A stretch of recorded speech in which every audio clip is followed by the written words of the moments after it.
तरह से देखते हैं इन नतीजों को?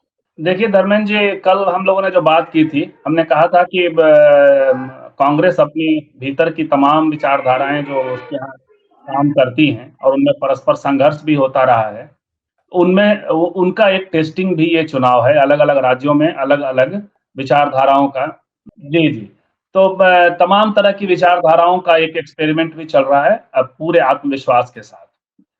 तो उस लिहाज से भी देखें आप, राजस्थान में जो चुनाव परिणाम है वो अक्सर एक तो ट्रेंड रहा है कि रूलिंग पार्टी मतलब चीजें बदलती हैं। जो विपक्ष में है वो सत्ता पक्ष होता है और सत्ता पक्ष है जो विपक्ष हो जाता है हर चुनाव में। पिछले कुछ चुनावों से ये ट्रेंड है। लेकिन ये जरूर है कि साथ साथ दूसरा ट्रेंड रहा है कि सत्ता पक्ष इस तरह से तो कम से कम फाइट करता हुआ नजर नहीं आता है। लेकिन यहाँ गहलोत सरकार, ये गहलोत काफी फाइट करते हुए नजर आ रहे हैं, कांग्रेस फाइट करती हुई नजर आ रही है।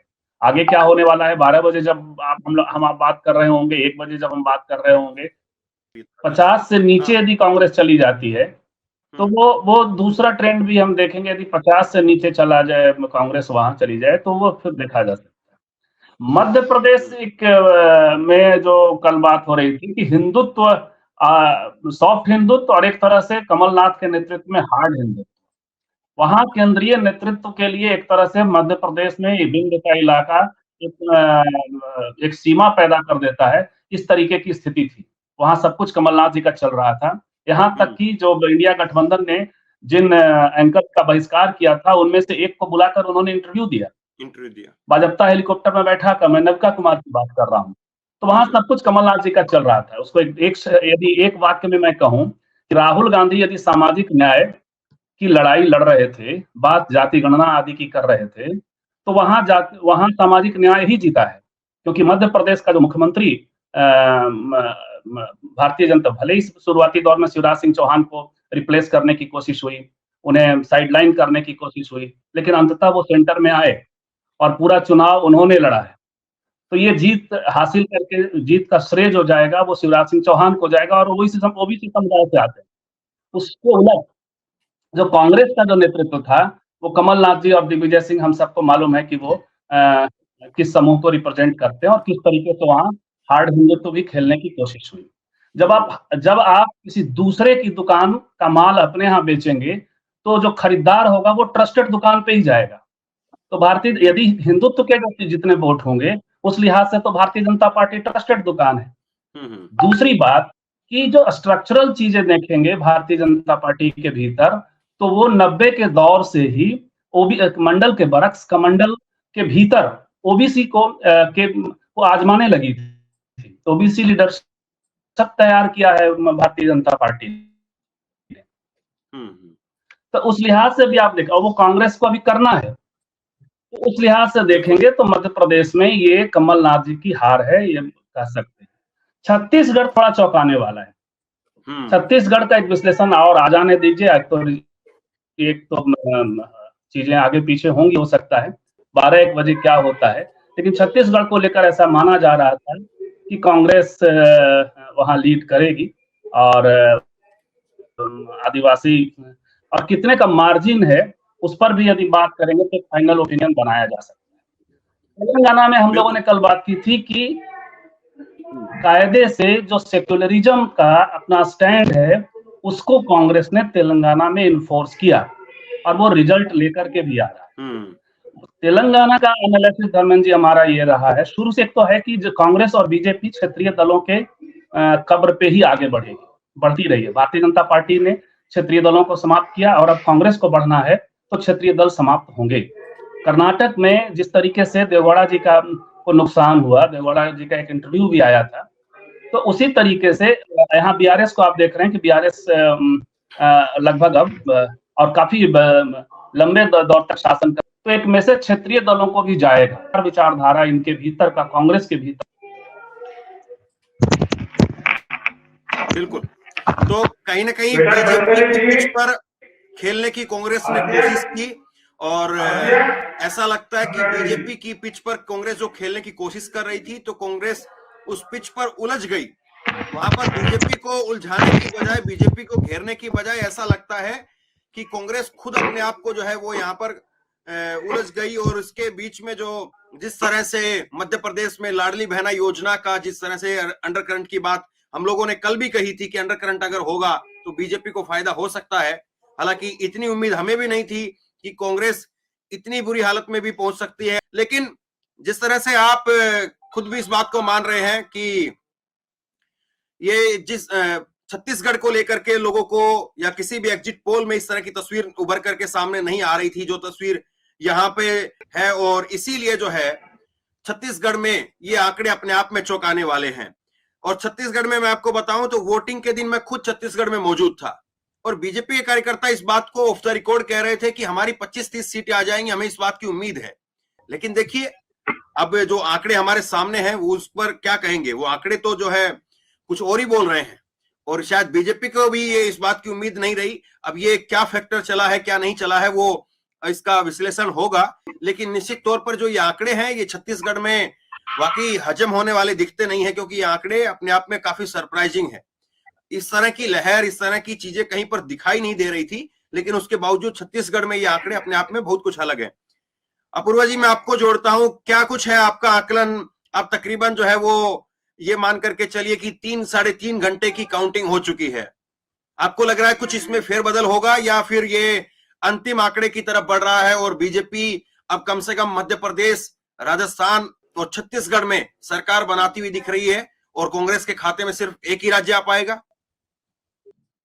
150 के आसपास बीजेपी को मान रहे हैं, 140 के ऊपर। और राजस्थान तो मैं बता ही चुका था कि बीजेपी को वहां एज है, वो बीजेपी वहां पर सरकार बनाएगी। मुझे लगता है कि सबसे महत्वपूर्ण चीज जो हो रही है, मैं अगर राज्य बाय राज्य देखे जाए तो सबसे पहले मैं मध्य प्रदेश पे आता हूँ। मध्य प्रदेश में सबसे कमजोर चुनाव लड़ा है कांग्रेस, सबसे कमजोर, क्योंकि केवल कमलनाथ जी थे वहां पर। कमलनाथ जी की जो बैकग्राउंड रही कभी मास लीडर की नहीं रही, वहां लीडरशिप क्राइसिस हो गया था। आपके पास, आप ओबीसी की बात करें, आपका तो ओबीसी फेस नहीं है। ओबीसी फेस को आपने अकेला छोड़ दिया है। अरुण यादव हुआ या जीतू पटवारी हुए, ऐसे बड़े नेता आपको आप हमेशा पीछे दिखे बैकग्राउंड में। कमलनाथ दिखे, उनकी टीम दिखी, और आपने स्ट्रेटेजी वाइज कई, मतलब आप शिवराज सिंह चौहान को फेस नहीं बनाया गया था, लेकिन शिवराज सिंह चौहान ने कितनी मेहनत की ग्राउंड पे, आप देखिए उन्होंने कितनी सभाएं करी, उन्होंने दी तोड़ मेहनत की। उनको पता था कि मुख्यमंत्री नहीं बन सकते या उनको हटा दिया जाएगा, लेकिन देखिए स्ट्रेटेजी। ओबीसी आप बात कर रहे हैं, आपका सबसे बड़ा लीडर बात कर रहा है जाति जनगणना की, लेकिन आपने ओबीसी फेस नहीं बनाया। आप कम से कम उनको फेस मत दिखाते, लेकिन आपने पूरे पूरे राज्य में कोई स्ट्रेटेजी डिवाइस नहीं की। आपने लाडली बहना की बात की तो आपने काउंटर, ये आपसे लिया गया था आइडिया, उन्होंने आपने नारी सम्मान की 1500 की बात की, क्या वो मैसेजिंग सही पहुंची आखिर तक? मैं बहुत सारे लोगों को, कांग्रेस के नेताओं को बता चुका था कि आप मध्य प्रदेश में पूरी तरह फेल हो रहे हैं, मैसेजिंग नहीं हो रही है, नीचे नहीं पहुंच रही है। आप धर्मेंद्र जी मेरे स्पेस में आगे आए थे, मैंने बोला कि एकमात्र वजह है कि मैसेजिंग नहीं है।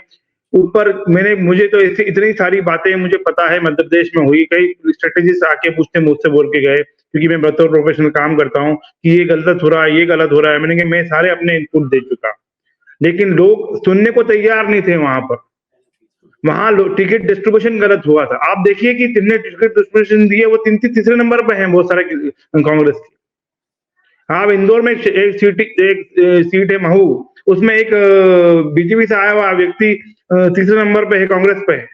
कांग्रेस, जैसे चंदन जी ने बताया, कांग्रेस बीजेपी की पीठ पे खेल रही है। आपका हिंदू मेरा हिंदू से अच्छा कैसे?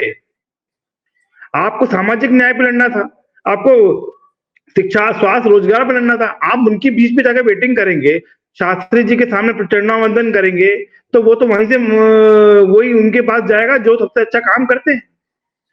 सबसे बड़ी बात समस्या है कि आपने युवाओं की बात नहीं की, वहां पर युवा परेशान थे वहां पर। यही गलती आपने राजस्थान में की, यही गलती आपने छत्तीसगढ़ में की, यही गलती। युवा, शिक्षा, स्वास्थ्य, रोजगार, आपने गारंटी, कर्नाटक में आपने गारंटी घर घर पहुंचाई थी, क्या मध्य प्रदेश में गारंटी पहुंची? मैं धर्मेंद्र, मैं आपको बोल रहा हूँ कि आंकड़े बदलेंगे, शायद कांग्रेस मेजोरिटी एक आध सीट से लेके भी आ जाए, ये हो सकता है, लेकिन 2 घंटे में ये खबर बनना, ये भी अपने आप में बहुत महत्वपूर्ण है। अगर आप 2 घंटे की काउंटिंग के बाद में भूपेश पटेल पिछड़ रहे हैं तो मतलब कुछ ना कुछ ऐसा था अंडर करंट जो आपने नहीं पढ़ा, आपने नहीं जो एड्रेस किया। मुझे लगता है कि छत्तीसगढ़ में कल मेरे स्पेस में रात के 1:30 बजे तक 2-3 लोगों ने, बहुत जबरदस्त पत्रकार थे वहां पर, आलोक पुतुल थे वहां पर और 3-4 पत्रकार थे, उन्होंने मुझे बताया कि ग्राउंड स्टेटस क्या है। क्या होता है कि हम लोग जनता के पास में रहकर मुद्दों की बातें, आप घूम रहे थे मध्य प्रदेश में तो आपने देखा होगा कि लाडली बहना वहां पर एक फैक्टर थी। वो लाडली बहना को काउंटर करने के लिए नारी सम्मान, इसने कास्ट, रिलीजन और सारा चीज वहां छोड़ दिया है। मुझे लगता है कि मध्य प्रदेश में जो हुआ है वो अनप्रेसिडेंटेड हुआ है। मध्य प्रदेश की जनता चाह रही थी कि परिवर्तन हो, लेकिन कांग्रेस नहीं चाह रही थी कि परिवर्तन न हो। कांग्रेस ने जनता के भरोसे छोड़ दिया है। एक पार्टी जब जनता के भरोसे छोड़ देती है चुनाव को बीच में, तो यही हाल होता है। कार्डर बीजेपी का बहुत मजबूत है, मोबिलाइज हुआ और उनको मोटिवेट किया गया, उनके सारे छत्रपों को उतार दिया उन्होंने और उन्होंने पूरा अपना संसाधन झोंक दिया यहाँ पर। क्या कांग्रेस ने झोंके, क्या कमलनाथ जी ने सभाएं करी, कितनी सभाएं की। मैं आपको डाटा पॉइंट देता हूँ कि कमलनाथ जी पूरे विधानसभाओं में नहीं गए।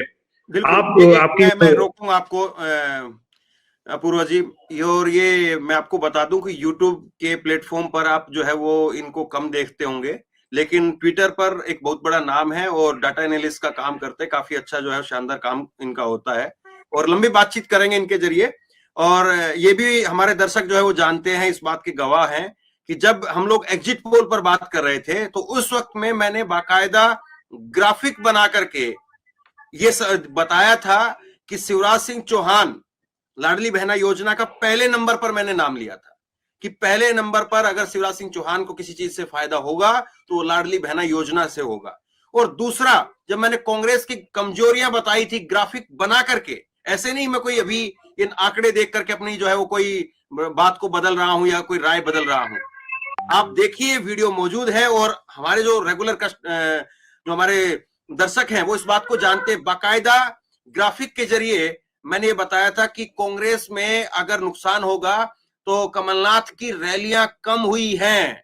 बाकायदा मैंने पॉइंट वाइज इस बात को कहा था और कोई बहुत 10-15 पॉइंट मैंने आपको नहीं गिनवाए थे कि चलिए 10-15 पॉइंट मारे, 10-15 पॉइंटों में तुक्के मारे और उसमें से 1-2 सही हो गया तो चलिए उसको मैं अभी वाहवाही के लिए अपनी पीठ थपथपाऊं। बिल्कुल नहीं, 4-4 मैंने फायदे और नुकसान आपको बताए थे। जिस वक्त में एग्जिट पोल के नतीजे में आपके सामने रख रहा था उस वक्त मैंने 4 चीजें बताई थी कि फायदा किस वजह से है, नुकसान किस वजह से, और बीजेपी का फायदा क्या है, बीजेपी का नुकसान क्या है, दोनों चीजें मैंने आपके सामने रखी थी। और उसके बाद में जो नतीजे हैं वो हमारे सामने हैं। मैं आता हूं अपूर्वा जी, आपके पास में आता हूं, लेकिन ये संजीव जी मैं आपके पास में आता हूं। अभी ऐसा लगता है कि कांग्रेस जो है वो ओवर कॉन्फिडेंस में चली गई मध्य प्रदेश में और उसको लगा कि चलिए यहां पर तो इतनी भारी एंटी इनकम्बेंसी है, सिंधिया को गद्दार गद्दार जो है वो कहा जा रहा है। अब आज कहीं ना कहीं सिंधिया भी जो है अपनी पीठ थपथपा रहे होंगे और ऐसा लगता है कि ऑटो पायलट मोड में जो है वो कांग्रेस मध्य प्रदेश में चली गई, क्योंकि जिस तरह से 18 साल की एंटी इनकम्बेंसी थी, शिवराज सिंह चौहान का एक फटीक फैक्टर जो है वो कहा जाता था कि शिवराज सिंह चौहान का चेहरा जो एक फटीक फैक्टर बन गया है, लोग बदलना चाहते हैं, तमाम तरह की बातें कही जाती थी। और खुद प्रधानमंत्री नरेंद्र मोदी, बीजेपी वो शिवराज सिंह चौहान को आगे पुश नहीं कर रही थी। और उसके बावजूद जो है इस तरह के नतीजे आना, अभी जो ताजा आंकड़े हैं वो 67 और 160 का आंकड़ा है। बताइए, इस आंकड़े पर कोई बात कर सकता था क्या? ये तो कहीं ना कहीं जो आज तक का जो ओपिनियन पोल था, एग्जिट पोल था, वो सही साबित होता हुआ नजर आ रहा है, जिस पर वो खुद यकीन नहीं कर पा रहे थे, खुद वो जो हंस रहे थे और वीडियो फिर वायरल हुई, तमाम बातें हुई, तो वो चीजें यहां पर सच होती साबित आ रही है। क्या सोच रहे हैं आप, क्या देखते हैं? ये जो है वो हम कोशिश कर रहे हैं संजीव जी से जुड़ने की। तेलंगाना पे पूरा फोकस था। आप जिन मुद्दों की बात कर रहे हैं उनकी एक झलक किसी राज्य में नहीं दिखाई पड़ती। जिन मुद्दों के लिए जो दूसरे ट्रस्टेड चेहरे हैं उनसे आपने झगड़ा मोल ले रखा है, उनका नाम तक नहीं लेते हैं आप। यदि सामाजिक न्याय की बात करें तो आपका लीडरशिप नहीं है मध्य प्रदेश में और आप नीतीश कुमार का नाम तक नहीं लेना पसंद करते। अखिलेश यादव से झगड़ा मोल ले रखा है आपने। तो एक तो आपका ये, दूसरा देखिए अभी इसी दौर में उत्तर प्रदेश में लड़की हूं मैं लड़ सकती हूं का नारा देने वाली कांग्रेस जब कार्य समिति की घोषणा होती है तो उसमें एक भी महिला नहीं है। तो ये चीजें आजकल तो आप तो एक अल्टरनेटिव प्लेटफॉर्म के इतने बड़े नाम हैं और इतने बड़े व्यूअरशिप है आपके पास, चीजें नीचे तक जाती हैं। तो लोग अपने लिए हमारे मुद्दों को लेकर के हमारे लिए वादा करने वाला जो नेतृत्व है, वो यदि पार्टी है, यदि वो आ रहा है तो उस पर कितना ट्रस्ट करें, वो इन्हीं चीजों से तो तय होता है। तो एक तो ये है। दूसरा, लोकल फैक्टर बहुत महत्वपूर्ण होता है। भारतीय जनता पार्टी के लिए मध्य प्रदेश में मतलब मोदी जी और अमित शाह जी के लिए खतरे की घंटी भी बज गई है, क्योंकि जिन शिवराज सिंह चौहान के साथ हॉस्टिलिटी के साथ यहाँ चुनाव शुरू हुआ था, दोनों जगहों पे, राजस्थान में वसुंधरा राजे के खिलाफ और यहाँ शिवराज सिंह चौहान के खिलाफ, शिवराज सिंह चौहान ने फिर से अपने को प्रूव कर दिया है और इतना आसान नहीं होगा शिवराज सिंह चौहान को साइडलाइन करना। बिल्कुल। ये कल शाम को मैंने एक शाम को कल एक खबर की थी और उस खबर में कल शाम को मैंने कल शाम को एक खबर की थी और उस खबर में मैंने इस बात का जिक्र किया था कि मोदी जी डंके की चोट पर 5 राज्य हार रहे हैं। और कल भी शाम को मैं इस बात को कह रहा था, पूरी खबर जो है वो 18-20 मिनट तक मैंने इसी बात पर बात की है कि मोदी जी डंके की चोट पर 5 राज्य हार रहे हैं। देखिए, इसको आप बीजेपी की जीत कह सकते हैं, इसको आप शिवराज सिंह चौहान की जीत कह सकते हैं, इसको आप बीजेपी कार्यकर्ता संगठन की जीत कह सकते हैं, लेकिन मोदी जी ने जिस तरह से चुनाव को बनाने की कोशिश की थी, मुझे लगता है कि उन मुद्दों पर चीजें उतरती हुई दिखाई नहीं दी। ये साफ तौर पर जो है वो दिखाई देता है, क्योंकि लाडली बहना योजना का सबसे ज्यादा इंपैक्ट दिखाई दे रहा है, लेकिन लाडली बहना योजना का मोदी जी नाम लेते हुए नजर नहीं आते थे। तो और हम जो है जब आप बात कर रहे हैं तो जाहिर सी बात है हम बात करते हैं। हमारे साथ में जो है वो ओम सुधा जी भी जुड़ गए हैं, उनको भी लाइन स्क्रीन पर लीजिए। ओम सुधा जी को स्क्रीन पर लीजिए। तो जब हम बात करते हैं यहाँ पर तो कम से कम हम निष्पक्ष तरीके से बात करें ताकि लोग भरोसा करें और लोग ये जानते हैं कि हम जब मैं बात करता हूं तो पूरे चुनाव में मैंने किसी एक नेता का इंटरव्यू नहीं लिया, किसी एक प्रत्याशी से बात नहीं की, केवल कांग्रेस का ही नहीं, बीजेपी का भी नहीं या फिर और किसी का भी नहीं, और 4 राज्य हमने कवर किए। तो केवल और केवल कोशिश यही थी कि जनता से बात की जाए, लोगों से बात की जाए, और लोगों में जो आम समझ थी वो मुद्दों को लेकर के वो बहुत अलग थी। और मैं बार बार इस बात को कहता था, जब भी हम लोग बात करते थे तो बार बार मैं इस बात को कहता था कि ये चुनाव कहीं ना कहीं इस बात का भी चुनाव है कि बीजेपी और कांग्रेस को लेकर के और मुद्दों को लेकर के लोगों की कितनी समझ है। देखिए, महंगाई, बेरोजगारी के नाम पर अगर राजस्थान की अगर आप बात करेंगे तो राजस्थान में अशोक गहलोत के नाम पर कोई एक आदमी आपको जो है वो दिखाई नहीं देगा जो ये कह दे कि अशोक गहलोत से जबरदस्त नाराजगी है। छुटपुट आप छोड़ दीजिए, लेकिन बड़े लेवल पर, बड़े स्केल पर अगर हम बात करें तो अशोक गहलोत के खिलाफ नाराजगी दिखाई नहीं देती है। अशोक गहलोत की स्कीम का प्रचार, अशोक गहलोत की स्कीम का फायदे वो बीजेपी का कार्यकर्ता आपको गिनवा सकता है, लेकिन अब वो चीजें चुनाव में तब्दील होती हुई नतीजों में नहीं दिखाई दे रही हैं। और मैं बार बार इस बात को कहता था, जब भी मेरी क्लोजिंग होती थी तो मैं इस बात को जरूर कहता था कि इन सब चीजों के बावजूद क्या वाकई वोटर इतना जागरूक हो रहा है कि वो मुद्दों को लेकर के आम समझ बना पा रहा है। ओम सुधा जी, हम बात कर रहे हैं नतीजों को लेकर के कि ये नतीजे जो निकल करके सामने आ रहे हैं ये हैरान करने वाले तो जरूर हैं। और जिस तरह से अभी बीजेपी यहाँ पर छत्तीसगढ़ में भी आगे दिख रही है, छत्तीसगढ़ में बीजेपी जो है इस वक्त में फिर से आगे है। करीब करीब बीजेपी का जो आंकड़ा है वो 47 पर है और कांग्रेस 42 पर है। अब कांग्रेस हो सकता है कि फिर से इसको सुधार करे, क्योंकि अभी तक जो है वो कांग्रेस जो है वो 40 से नीचे थी और बीजेपी 50 के ऊपर चल रही थी। कैसे देखते हैं आप इन आंकड़ों को? अखिलेश यादव ने, मायावती ने कितना कुछ किया, लेकिन चुनाव किसी और चीज पे जीता जाता है जिसके सिद्ध हस्त जो है भाजपा वाले। भाजपा को चुनाव जीतने का हर एक चीज पता है कि चुनाव कैसे जीते जाते हैं। दूसरी एक बात, मेरे मित्र संजीव चंदन जो अभी चर्चा में कह रहे थे कि जो है जो केंद्र, जो कांग्रेस का जो केंद्रीय नेतृत्व है जो बात करता है वो छत्रप जो है उसके क्षेत्रीय जो इकाइयां हैं पार्टी की, वो उसका फॉलो अप नहीं करती। आप ही देखिए ना, कमलनाथ जो है वो कौन सा एक बाबा है, वो बागेश्वर बाबा, उसको लेकर कमलनाथ जी जो है प्रचार किए। धीरेन्द्र शास्त्री जो है उसको लेकर कमलनाथ प्रचार कर रहे हैं। जो अभी जो कांग्रेस की लाइन है, अगर उस लाइन से देखें तब तो एकदम उलट है उस लाइन से। तो आप अगर हिंदुत्व को ही लेकर चले कांग्रेस, आप ये बताइए धर्मेंद्र जी, किसी को आपको बाजार में अब कभी आप मार्केटिंग करने जाते हैं, पैसा वही लगना है तो ओरिजिनल चीज लेंगे कि फोटो स्टेट लेंगे? जाहिर सी बात है ओरिजिनल लेंगे। तो ओरिजिनल हिंदुत्व है बीजेपी के पास, तो कोई फोटो स्टेट क्यों लेगा, कॉपी क्यों लेगा? जीरोक्स है ना। कांग्रेस का हिंदुत्व हर हालत में जो है जीरोक्स ही होगा। तो आप जीरोक्स कॉपी लेके मार्केट में घूम रहे हैं। और कहीं न कहीं मुझे लगता है कि ये लोग बीजेपी का ये जो पैटर्न है उस पे काम करके आप लड़ नहीं सकते। लड़ाई बहुत सीधी होती है, आर या पार। और ये राहुल गांधी ने जबकि साबित किया, राहुल गांधी जब से आर या पार के मोड में आए तो सबसे पहले उनके ऊपर जो पप्पू वाली इमेज थी उसको खत्म कर दिया। और राहुल गांधी में बड़ा बदलाव ये आया कि वो सोशल जस्टिस की बात करने लगे। लेकिन कहीं आपको सोशल जस्टिस की बात करता राज्य का कोई व्यक्ति अगर भूपेश बघेल को छोड़ दे तो कोई व्यक्ति सोशल जस्टिस की बात करता उस तरह से नहीं दिखता। जबकि राहुल गांधी राजस्थान में जाकर कह रहे हैं कि हम ओबीसी के फायदे गिनवा रहे हैं, ओबीसी के लिए कि ये फायदे मिले वो फायदे मिले, वो राहुल गांधी बात कर रहे हैं। लेकिन अशोक गहलोत उसको बढ़ा नहीं रहे। आप समझिए चीजों को।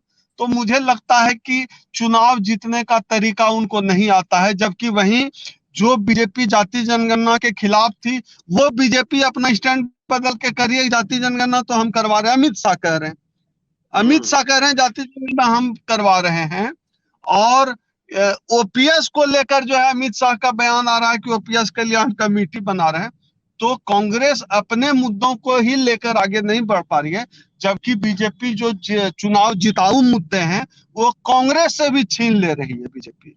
तो ये एक बड़ा अंतर है कि चुनाव लड़ना और कोई काम करना वो दोनों अलग अलग मसले हैं। छत्तीसगढ़ में जब कांग्रेस का अधिवेशन हुआ था, मुझे याद आ रहा है, वहां बात हुई थी आबादी के हिसाब से प्रतिनिधित्व में। आप आज भी देख लीजिए कांग्रेस का संगठन में क्यों नहीं लागू हुआ। कांग्रेस के कई शीर्ष नेताओं से जो मेरी बात है, मैंने उनसे चर्चा की, क्यों नहीं लागू। वो खुद ही कर रहे हैं कि हम लागू नहीं कर पा रहे क्योंकि हमारे अंदर में जो आरएसएस है उसकी तरफ से मुश्किलें हैं। छत्तीसगढ़ में कहा था ना कि आबादी के हिसाब से संगठन में भागीदारी मिले, कहाँ मिलती है। वहीं आप बीजेपी के ढांचे में देखें धर्मेंद्र जी, आपको ब्लॉक लेवल तक सभी जातियों का प्रतिनिधित्व मिलता है। और कांग्रेस में जो है आपको हर जगह, मैं बिहार का हूँ, बिहार में आप देख लीजिएगा ब्लॉक लेवल तक भूमिहार ब्राह्मण भरे हुए हैं। मुसलमान भले थोड़े बहुत मिल जाएंगे, लेकिन आपको दलित लीडरशिप साफ गायब है, हर जगह से गायब है। चलिए, तो ये मैं आऊंगा आपके पास में, आऊंगा। और ये आप जो है दुरुस्त बात कह रहे हैं जी ओम सुधा जी, आप दुरुस्त बात कह रहे हैं कि अब ये भी देखना होगा कि कौन सी लीडरशिप को जो है वो आगे बढ़ाया जा रहा है। और ये धीरेन्द्र शास्त्री वाला प्रयोग जो है, जो हेलीकॉप्टर में बुला करके सारी चीजें की गई और हेलीकॉप्टर में फिर जाकर के इंटरव्यू हुआ, तो कौन सी लीडरशिप को अब कांग्रेस बढ़ाती है आगे, कौन सी को पीछे करती है, वो एक सबसे बड़ा सवाल है। क्योंकि 24 के चुनाव के लिए अब अगर कांग्रेस नहीं संभली तो हो सकता है कि फिर जिस तरह से आज नतीजे आ रहे हैं, हम 2024 के चुनाव में भी इसी तरह से बैठ करके बात करें।